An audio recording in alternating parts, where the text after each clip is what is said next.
እስኪያስቡት በአንድ ምሽት የኢትዮጵያ ባንኮች ሙሉ በሙሉ ቢዘጉ፣ የቴሌኮም መስመሮች ቢቋረጡ፣ የመከላከያ ሰራዊት የሚጠቀምባቸው ድሮኖች ትዕዛዝ ባይቀበሉ፣ ይህ ሁሉ የሚሆነው ግን አንድም ጥይት ሳይተኮስ ነው። አሁን ዓለም ላይ ትልቅ ስጋት ተፈጥሯል። ኢራንና እስራኤል ባላቸው ውጥረት ምክንያት የኢራን ወታደራዊ ኃይሎች በቀይ ባህር ወይም ሬድ ሲ የሚያልፈውን የኢንተርኔት ኬብል ሊቆርጡ እንደሚችሉ መረጃዎች እየወጡ ነው። ይህ ማለት ኢንተርኔት ብቻ ሳይሆን የባንክ አካውንት ጭምር ሸትዳውን ሊሆን ይችላል ማለት ነው። ነገር ግን ከዚህ ኬብል መቆረጥ በላይ የሚያስፈራ አንድ ትልቅ ቴክኖሎጂ አሜሪካና ቻይና ይዘው ብቅ ብለዋል። እሱም ኳንተም ኮምፒውቲንግ ይባላል። የኢንተርኔት ኬብል ቢቆረጥ ተመርሶ ሊቀጥል ይችላል።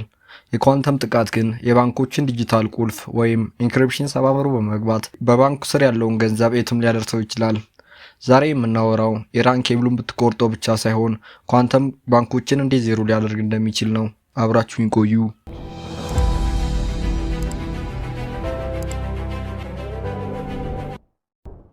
ለመሆኑ ኳንተም ኮምፒውተር ስንል ምን ማለታችን ነው? ተራው ኮምፒውተር አሁን የምንጠቀምበት ስልክ ወይም ላፕቶፕ የሚሰራው ቢትስ ወይም በባይነሪ ነምበር ነው፣ 0 እና 1 በመጠቀም። ኳንተም ኮምፒውተር የሚጠቀመው ግን ኪዩቢትስ የተባሉ ጥቃቅን ቅንጣቶች ነው። እነዚህ ቅንጣቶች ሱፐርፖዚሽን በሚባል ባህሪያቸው በአንድ ጊዜ 0ም 1 መሆን ይችላሉ። ለማነጻጸር ያህል አንድ ተራ ኮምፒውተር አንድ መረጃ ለመፈለግ እያንዳንዱን መንገድ አንድ ባንድ ይሞክራል። ኳንተም ኮምፒውተር ግን ሁሉንም መንገዶች በአንድ ጊዜ ይሞክራቸዋል። ይህ ማለት ዛሬ ያለው ሱፐር ኮምፒውተር 10,000 ዓመት የሚፈጅበትን የሂሳብ ስሌት ኳንተም ኮምፒውተር በ3 ደቂቃ ውስጥ ይጨርሰዋል። ይህ ፍጥነት ነው ዓለምን እያስጨነቃት ያለው። አሁን ወደ ዋናው ቁም ነገር እንምጣ።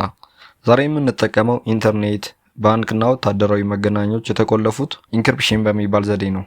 ይህ ዘዴ የሚጠቀመው በጣም ውስብስብ የሆኑ የሂሳብ ስሌቶች ነው። ኳንተም ኮምፒውተር እነዚህን ስሌቶች እንደ ሰንሰለት ይበጣጥሳቸዋል። ይህ ሲሆን ኪውደይ ይባላል። በዚያ ቀን ሚስጥር የሚባል ነገር አይኖርም። የእናንተ የባንክ የይለፍ ቃል፣ የሀገር መሪዎች ሚስጥራዊ ስብሰባ፣ የመከላከያ ሰራዊት ስትራቴጂዎች፣ ሁሉም እንደ ጋዜጣ በጠላት እጅ ይገባሉ። በአሁኑ ሰዓት ላይ በዓለም ላይ ታላቁ የኳንተም ሩጫ አለ። ቻይና በቢሊዮን የሚቆጠር ዶላር አፍስሳ ሚሺየስ የተባለ የኳንተም ሳተላይት ሰርታለች። አሜሪካ በበኩሏ በጎግል እና አይቢኤም አማካኝነት የኳንተም የበላይነትን ለማረጋገጥ እየታገለች ነው። ለምን ይመስላችኋል?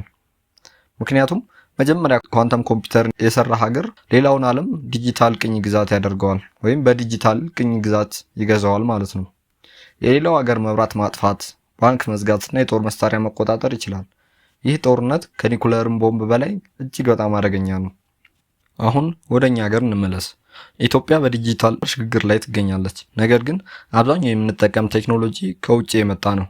ባንኮቻችን የሚጠቀሙት ኢንክሪፕሽን ወይም የሴኩሪቲ ሲስተም ለኳንተም ኮምፒውተር በጣም ደካማ ነው። ጠላት ኳንተም አቅም ካለው የአየር ኃይላችን ራዳር ማሳወር ይችላል። ድሮኖቻችንን ጠልፎ እኛን እንዲመቱ ሊያደርግ ይችላል። እንዲያውም ሃርቨስት ናው ዲክሪፕት ሌተር የሚባል ስልት አለ። ዛሬ ጠላቶች መረጃ ሰርቀው ያከማቻሉ። ዛሬ መክፈት ባይችሉም ከ5 ዓመት በኋላ ኳንተም ኮምፒውተር ሲሰሩ ይከፍቱታል።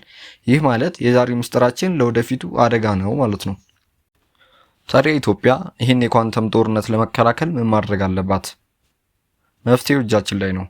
አንደኛ፣ ፖስት ኳንተም ክሪፕቶግራፊ የሚባሉ ኳንተም የሚቋቋማቸው አዲስ የሂሳብ ዘዴዎች መጠቀም አለብን። ኢትዮጵያ አሁን ሲስተሟን ማዘመን አለባት። ሁለተኛው፣ የሰው ኃይላችንን ማብቃት ነው። ኢንጂነሮችን፣ የፊዚክስ ባለሙያዎችን፣ የሳይበር ደህንነት ተማሪዎችን ይህን ቴክኖሎጂ እንዲማሩ እድሎችን ማመቻቸት። የራሳችንን ዲጂታል ግንብ ራሳችን ካልገነባን ሌላኛው እንዲያፈርስልን ፈቀድም ማለት ነው። እንደ ኢንሳ ያሉ ተቋማት ለዚህ ትልቅ ኃላፊነት አለባቸው። ውድ የቻናሉ ቤተሰቦች፣ ኳንተም ጦርነቱ ሩቅ አይደለም። በቤታችን፣ በስልካችን፣ በሀገራችን ደህንነት ውስጥ ገብቷል። እውቀት ኃይል ነው። ይህ መረጃ ማወቃችሁ ለመከላከል የመጀመሪያው እርምጃ ነው። ስለዚህ ጉዳይ ምን ያስባሉ? ኢትዮጵያ ለኳንተም ጥቃት ዝግጁ ናት? ሀሳባችሁን ኮሜንት ላይ ጻፉልኝ። ይህን ቪዲዮ ለሌሎች ሼር በማድረግ ግንዛቤ እንፍጠር። በቀጣይ በሌላ ወታደራዊ ሳይንሳዊ ትንታኔ እስክንገናኝ ሰላም።